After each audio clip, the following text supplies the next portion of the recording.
Subscribe कीजिए the perfect classes channel को और बेल आइकन को दबाइए लेटेस्ट वीडियो सबसे पहले देखने के लिए। स्टूडेंट्स, आप सभी का आपके चैनल द परफेक्ट क्लासेस में स्वागत है। शिक्षा निदेशालय राष्ट्रीय राजधानी क्षेत्र दिल्ली की वर्कशीट नंबर 15 डिस्कस करें बच्चों। क्लास 8 की वर्कशीट है, विषय गणित है। 13 सितंबर 2021 की वर्कशीट और टॉपिक है वर्गमूल का अनुमान लगाना। तो स्टार्ट करते हैं बच्चों। प्रिया कहती है, रिया इस रुमाल को देखकर बताओ ये कैसी आकृति है। रिया कहती है वर्गाकार दिखाई देती है परंतु लंबाई चौड़ाई को मापना होगा।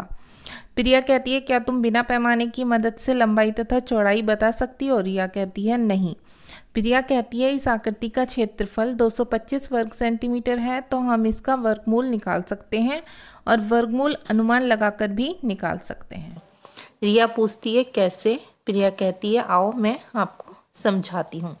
तो देखिए बच्चे, यहाँ पर कुछ संख्याएं दी हुई हैं 1 2 3 4 5 6 7 8 9 10 11 12 13 14 15 से लेकर 25 तक। ठीक है, यहाँ पर उनके वर्ग और यहाँ पर जो वर्ग निकालने के बाद प्राप्तांक मिला, जैसे 1 1 गुणा कर 1, 2 की 2 से गुणा करेंगे 4, इस प्रकार इन सब के वर्ग निकाले हुए हैं। ठीक है, आगे देखते हैं। वर्ग का क्षेत्रफल भुजा गुणा भुजा, ठीक है, तो क्या आया 225 वर्ग सेंटीमीटर। अब हम भुजा बराबर अंडर रूट 225 करेंगे, परंतु दीदी का वर्गमूल कैसे निकालेंगे। आओ अनुमान लगाएं।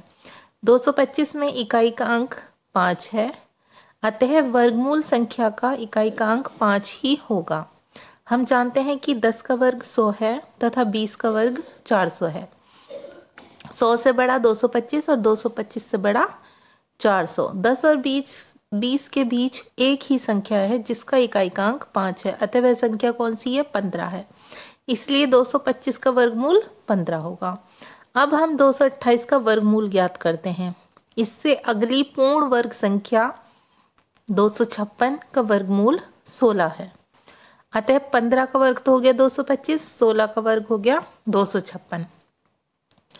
इसका मतलब 228 का वर्गमूल 15 और 16 के मध्य होगा और 256 की अपेक्षा 228 225 के अधिक निकट है। इसलिए अनुमान के आधार पर 228 का वर्गमूल 15 हो सकता है।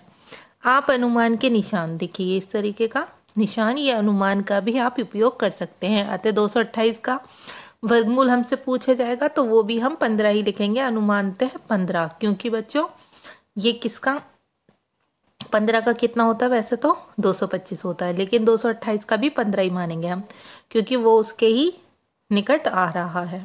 अच्छा, रिया कहती है वाह दीदी आपने मुझे एक दिलचस्प संकल्पना सिखाया। आओ कुछ संख्याओं के वर्गमूलों का अनुमान लगाएं। तो यहाँ पर 4 संख्या दी हुई हैं 80 356 509 628। इनका हमें अनुमान लगाना है कि इनके वर्गमूल क्या हो सकते हैं। ठीक है बच्चों, तो हम निकालते हैं इनके वर्गमूल। देखिए सबसे पहले हमें 80 का दिया हुआ है, तो देखिए 80 को हम देख लेते हैं वो किसके निकट है। ठीक है, अब देखिए 8 का वर्गमूल हम चेक कर लेते हैं। 8 का होगा 2 64 और 9 का होगा 9 9 81। तो ये 64 और 81 के बीच में है ये। ठीक है, 80 है ये, तो 81 के ज़्यादा नियरेस्ट है ना, ना कि 64 के। और इन दोनों के बीच में तो कोई आती नहीं संख्या, 8 और 9 के बीच में, तो ये किसके नियरेस्ट है, 9 के। तो इसका अनुमानतः वर्गमूल कितना लिखेंगे हम, 9 लिखेंगे। अब ऐसी ही दूसरी संख्या निकालेंगे 356। 356 किसका वर्गमूल है। अब देखिए ये कैसे निकालेंगे, क्योंकि देखिए 18 का वर्गमूल क्या होता है 324 है ना, और 19 का होता है 361। तो ये 356 इनके बीच की संख्या है, 324 और 61 के। लेकिन अगर हम देखेंगे तो ये 324 के इतनी निकट नहीं है जितनी ये 361 के निकट है, तो इसका वर्गमूल क्या होगा 19 इसलिए होगा। तो हम आगे देखते हैं बच्चों। नेक्स्ट देखेंगे हम। ये देखिए 509। 509 में किसका, अब हम इसके आसपास की संख्याओं का वर्गमूल चेक करते हैं। तो 22 का होगा 484, 23 का होगा 529। तो ये संख्या किसके ज़्यादा नियरेस्ट है, 529 के, तो इसका वर्गमूल क्या होगा 23 होगा। अब आगे देखते हैं बच्चों। 628 किसका वर्गमूल है, 25 का। क्यों, क्योंकि देखिए 25 का वर्गमूल चेक करेंगे हम 625 और 26 का करेंगे 676। तो ये किसके निकट है? 625 का। तो 625 के, तो इसका वर्गमूल क्या होगा? 25 ही होगा इसका।